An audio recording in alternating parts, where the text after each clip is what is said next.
안녕하세요. 루이스 클럽입니다. C.S. 루이스의 기적 읽기 56번째 영상입니다. 15장 예창조의 기적 세 번째 파트 268페이지 아랫단부터 또 계속 읽어가면서 나눠보도록 하겠습니다.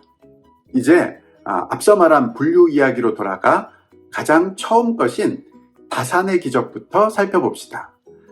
이 분류에 속하면서 가장 먼저 나오는 것은 가나의 혼인잔치에서 물이 포도주로 변한 사건입니다. 이 기적은 포도주의 하나님이 여기 계시다는 선포입니다. 포도주는 야훼 하나님이 주시는 복 중에 하나입니다. 하나님은 거짓인 바커스 배후의 참 실제이십니다. 이제 C.S. 루이스는 앞에서 자신이 예수님의 기적을 그 의미별로 분류했던 그 분류 이야기로 돌아가서 그 분류의 첫 번째 부류였던 다산의 기적부터 살펴보자고 이야기하는데요. 그러면서 이 다산의 기적에 속하는 예수님의 기적의 첫 번째 것으로 가나의 혼인잔치에서 있었던 물을 포도주로 바꾸었던 사건, 그것을 지금 들고 있습니다. 그러면서 이 사건이 의미하는 바는 포도주의 하나님이 여기 계시다라는 그 선포의 의미라고 지금 우리에게 이야기합니다.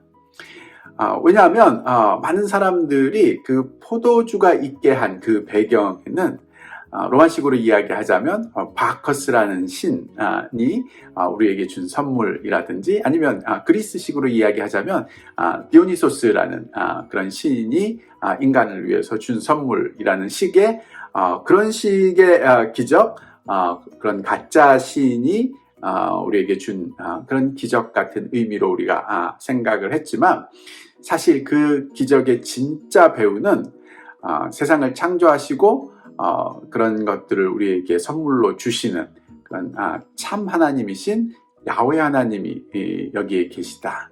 그리고 예수님이 바로 그 하나님이시다라는 선포의 의미가 담겨 있는 것이다 라는 이야기입니다. 매년 자연 질서의 일부로서 하나님은 포도주를 만드십니다.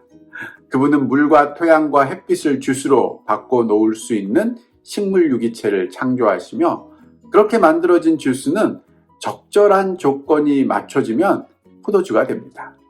어떤 의미에서 그분은 이렇게 늘 물을 포도주로 바꾸고 계신 것입니다. 모든 음료가 다 그렇듯 포도주 역시 결국 물이 변해서 된 것이기 때문입니다. 사실 매년 우리는 이렇게 물이 포도주로 바뀌는 그런 기적 같은 현상을 자연스럽게 경험하게 된다라고 지금 C.S. 루이스가 이야기합니다.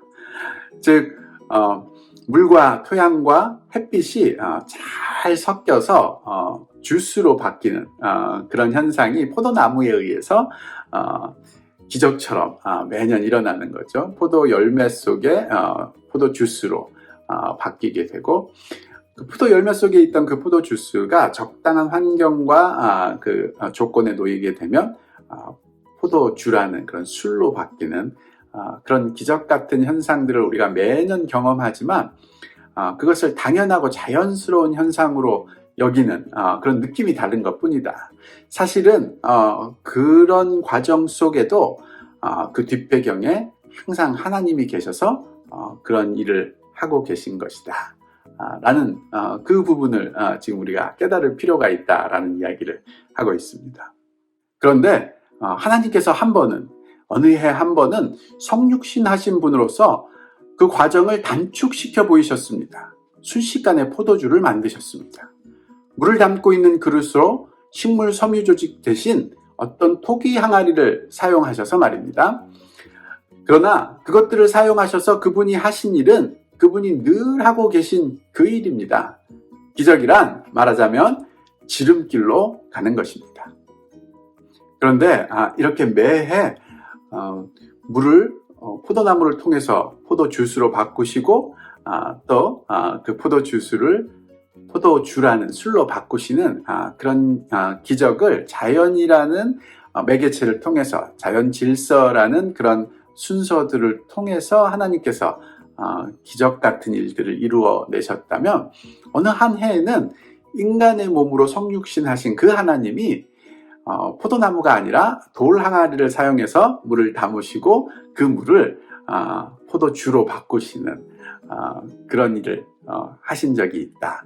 그것이 바로 이 기적이 의미하는 바다라고 이야기합니다. 그러면서 어떤 면으로서 우리가 기적이라는 것은 이런 늘상 하나님이 하시는 일을 지름길로 더 빨리 우리에게 하나님이 하시는 일이 무엇이다라는 것을 확실히 드러내 보여주시는 그런 모습, 그것이 바로 기적이다라고 지금 이야기하고 있습니다.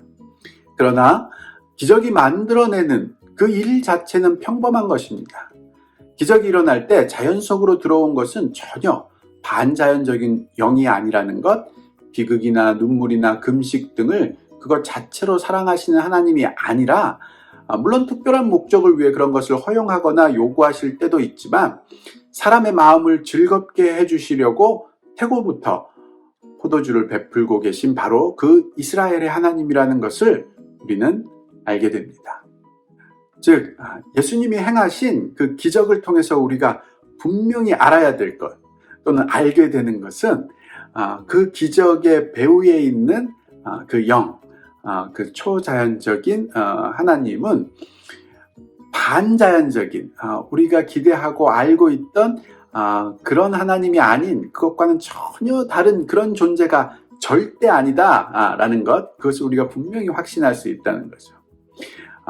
지금까지 우리가 늘 알아왔고 자연을 통해서 우리에게 자신을 계시하시고 드러내 보여주셨던 그 하나님, 바로 그 하나님이 우리에게 기적을 통해서 내가 여기에 있다 라는 선포를 하는 그런 의미다 라는 것, 그것을 우리가 볼 수 있어야 된다 라는 이야기를 하고 있다고 보여집니다. 이 부류에 속하는 다른 기적으로, 기적을 통해 사람들에게 먹을 것을 마련해 주셨던 두 번의 사건이 있습니다. 작은 빵 하나와 작은 물고기 하나가 다량의 빵과 다량의 물고기로 증식된 일이었습니다. 전에 사단이 사막에서 그분에게 돌로 빵을 만들라고 유혹했던 일이 있습니다. 그때 그분은 그 제안을 거절하셨습니다. 아들은 오직 아버지가 하고 계신 일을 본대로만 행할 뿐이다. 아마 성자께서는 돌덩이를 빵으로 바꾸는 것은 성부에게서 물려받은 자신의 스타일에 맞지 않는다고 여기셨던 것이라 말해도 그리 외람되지 않을 것입니다. 이번에는 다산의 기적을 행하시는 진짜 하나님은 우리가 원래 알고 있던 그 창조주 하나님, 이스라엘의 야훼 하나님이시다라는 그 선포의 의미를 가진 예수님의 기적으로 오병이어를 가지고 5,000명을 먹이셨던 그 사건, 또 그와 비슷한 것을 가지고 4,000명을 먹이셨던 그런 사건, 즉 적은 양의 빵과 물고기로 다량의 빵과 물고기를 만드신 그 사건을 예로 들고 있는데요.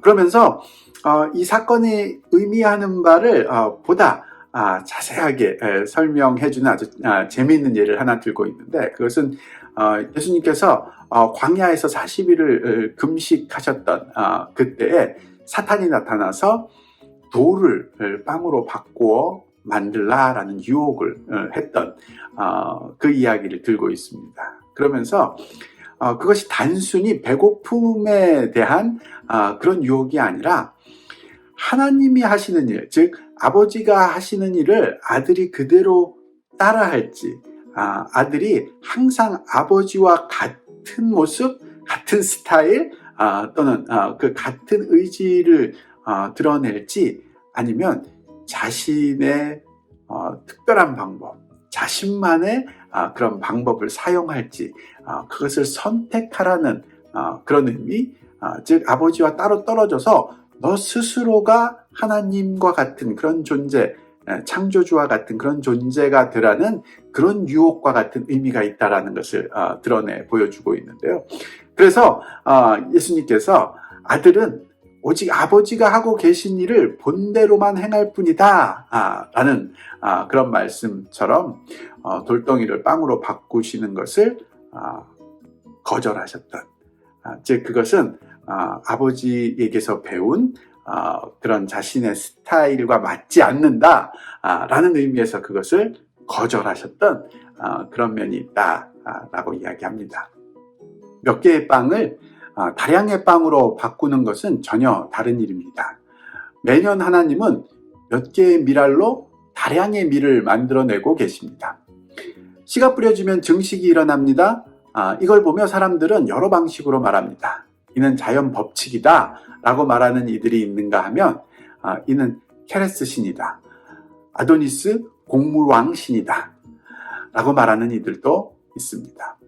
지금 문맥을 통해서 몇 개의 빵을 다량의 빵으로 바꾸셨던 그 예수님의 기적은 매년 몇 개의 밀을 씨앗으로 이용해서 다량의 밀을 거두게 하시는 그런 하나님이 하시는 일과 근본적으로 다른 것이 없다라는 것을 지금 지적하고 있는 것 같은데요. 그러면서 이런 씨가 뿌려져서 다량의 수확을 거두게 되는 이런 현상들을 보면서 어떤 사람들은 그냥 자연 법칙일 뿐이다 라고 이야기하기도 하지만, 또 어떤 사람들은 케레스라는 또는 아도니스라는 그런 곡물의 신이 일으키는 그런 기적이다 라고 이야기하기도 한다는 거죠. 그러나 자연 법칙들이란 그저 어떤 유형을 가리키는 말에 불과합니다. 즉 그 법칙 자체로는 아무것도 만들어질 수 없습니다. 그것들이 말하자면 이 우주를 계속 기업으로서 매수할 수 있는 것이 아니라면 말입니다. 그리고 아도니스도 그가 어디서 죽었는지, 언제 다시 부활했는지 그 누구도 말해줄 수 없습니다. 그러나 여기 5,000명이 먹을 것을 얻은 이 사건에는 바로 우리가 무지중에 경배해온 바로 그분이 계십니다. 본디오 빌라도가 유대 총독으로 있던 당시 정말 죽으셨다가 정말 부활하신 진짜 그 곡물왕이 말입니다. 그러면서 예수님이 행하셨던 이 오병이어의 기적의 사건이 의미하는 또 다른 중요한 의미 하나를 우리에게 전달해 주려고 하고 있는데요. 그것은 매년 일어나는 이런 본질적으로 기적 같은 사건들을 단순히 자연 법칙이다라고 이해하는 곳에서는 분명 이해의 한계점이 있다는 거죠. 왜냐하면 자연 법칙이라는 것은 어떤 현상의 유형을 설명하는 것이길 뿐이기 때문에 그 자연 법칙 그 자체로는 어떤 것들로 실제로 만들어내는, 즉 기적을 통해서 무언가가 실제로 일어나게 하는 그런 능력은 없다는 것, 그것은 분명하다고 지금 지적하고 있습니다.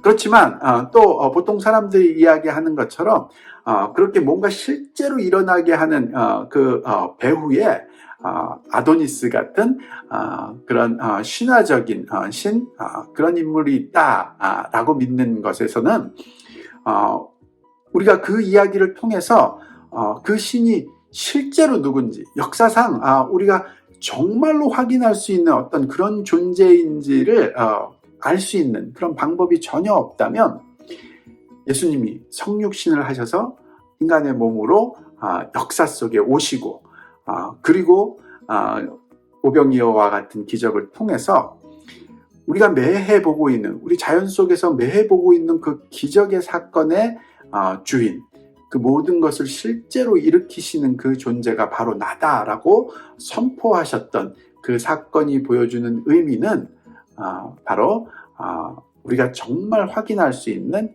역사 속의 그 인물로서의 그 예수님이 바로 그 창조주 하나님, 자연의 주인이신 그 하나님이다 라는 그 모습을 확인시켜 보여주는 그런 면이 있다는 것, 이것도 지금 지적해 주고 있습니다. 같은 날 그분은 물고기도 증식시키셨습니다. 지금 아무 만이나 강으로 가서 물속을 한번 들여다보십시오. 물결치며 떼지어 다니는 수많은 물고기들은 그분이 지금도 무수한 알로 바다를 가득 채우며 일하고 계시다는 것을 보여줍니다. 이번에는 곡물을 통해서 만들어진 그 빵을 다량으로 증식시키셨던 그 예수님의 기적이 의미하는 바와 몇 개의 물고기를 가지고 다량의 물고기로 증식시켰던 예수님이 하신 그 기적이 의미하는 바가 정확히 같은 의미임을 지금 설명하고 있는데요. 즉 우리가 자연 속에서 보게 되는 그런 물고기의 증식의 그런 기적들, 물고기가 알들을 통해서 수도 없이 많은 그런 물고기로 증식돼가는 그런 자연 속의 기적의 배후에 있는 그 하나님이 바로 예수님 자신이다라는 것을 보여주셨던 그런 사건임을 지금 다시 설명하고 있습니다. 고대인들에게는 게니우스, 영어로는 지니어스라고 불리는 신이 있었습니다. 동물과 인간의 다산을 관장하는 신으로서 부인과 의학, 태생학, 부부동침, 그 신의 이름을 따 생식동침이라고 부르기도 하죠. 그런 부부동침의 수호신입니다. 그러나 실상 게니우스는 이스라엘 하나님의 또 다른 가면일 뿐입니다. 왜냐하면 태초부터 모든 종들에게 생육하고 번성하며 땅에 충만하라고 명령하셨던 이는 바로 그분이기 때문입니다. 고대인들이 포도주의 신을 바커스나 또는 디오니소스, 또 곡물의 신을 케레스나 아도니스라고 그 배경에 있는 그런 기적을 일으키는 그 신들을 오해하고 그 거짓 신들을 만들어서 이름을 불렀던 것처럼 동물과 인간의 다산을 주관하는 그런 신을 게니우스라는 이름으로 불렀다고 하는데요. 그런데 지금 C.S. 루이스가 우리에게 이 물고기를 증식시킨 사건을 통해서 우리에게 보여주려고 하는 그 이야기 또한 바로 이 게니우스의 진짜 실체, 많은 사람들이 오해하고 또 거짓으로 신을 만들어서 그 이름을 불렀던 그 신의 진짜 실체는 우리가 알고 있는 창조주 하나님, 이스라엘의 야훼 하나님, 바로 그분이시다라는 것을 의미하는 그 뜻이다라고 다시 지적해 주고 있습니다. 그리고 이날 수천 명을 먹이셨을 때 성육신하신 하나님은 바로 그 일을 하셨던 것입니다. 다시 말해 그분은 바다와 호수와 시내에서 자신이 늘 해오던 일을 자신의 인간의 손, 노동자의 손을 가지고 바로 가까이서 작게 행하셨던 것입니다. 다시 말해서 예수님이 그날 수천 명 앞에서 보여주셨던 그 사건, 그 기적이 의미하는 바가 바로 우리가 잘못 알고 있던 우리에게 다산의 기쁨과 행복을 선물처럼 주시는 그 신이 우리가 오해하고 우리가 잘못 알아서 거짓 신을 섬기고 있던 그 신들이 아니라 바로 창조주 하나님이시고 이스라엘의 야훼 하나님이셨던 바로 그분이시다 라는 그것을 분명하게 우리가 볼 수 있도록 드러내 보여주신 사건, 그것을 의미하는 것이다 라고 지금 지적해 주고 있습니다. 이로써 이제 우리는 무슨 이유에선지 현대인들이 받아들이기 가장 어려워하는 어떤 기적의 문턱에 들어섰습니다. 저는 기적을 모조리 다 부정하는 사람은 이해할 수 있습니다. 그러나 다른 기적들은 믿으면서 동정녀 탄생 기적에 대해서는 선을 긋는 사람들은 어떻게 이해해야 할까요? 지금까지 예수님이 행하셨던 이 다산의 기적이 의미하는 바들을 생각해 봄으로써 인간이 하나님에게 갖고 있었던 그 오해, 또 자연의 현상들에 대해서 갖고 있었던 그 오해들을 제거해주고 우리에게 다산을 통해서 진정한 행복과 기쁨을 선물처럼 복으로 주시는 분이 바로 세상을 지으신 그 창조주 하나님, 이스라엘의 야훼 하나님이시다라는 것을 드러내 보여주고 또 그 하나님이 인간의 몸을 입고 우리 곁에 오신 분이 바로 그리스도 예수시다라는 것을 우리에게 이야기해 주었는데요. 지금까지의 이야기들을 통해서 한 가지 더 특별한 기적에 대해서 또 그 의미를 나누어 보려고 하는데 그것은 동정녀 탄생의 기적이라고 이야기합니다. 그러면서 이 기적이 다른 기적에 비해서 특별한 면을 보여주는데 많은 사람들이 이 기적을 받아들이기 힘들어하고 또 다른 기적을 받아들이는 사람조차도 이 기적에 대해서는 선을 그으려고 하는 그런 현상이 보여진다고 하는데요. 아마 그곳에서도 뭔가 우리가 갖고 있는 이런 기적에 대한 오해들 그런 것이 있기 때문일 것이라고 보여집니다. C.S. 루이스가 어떻게 이 기적에 대한 오해들을 제거하고 이 기적이 의미하는 바들을 밝혀 보여줄지 거기에 대해서는 다음 영상에서 계속 나누어 가도록 하겠습니다.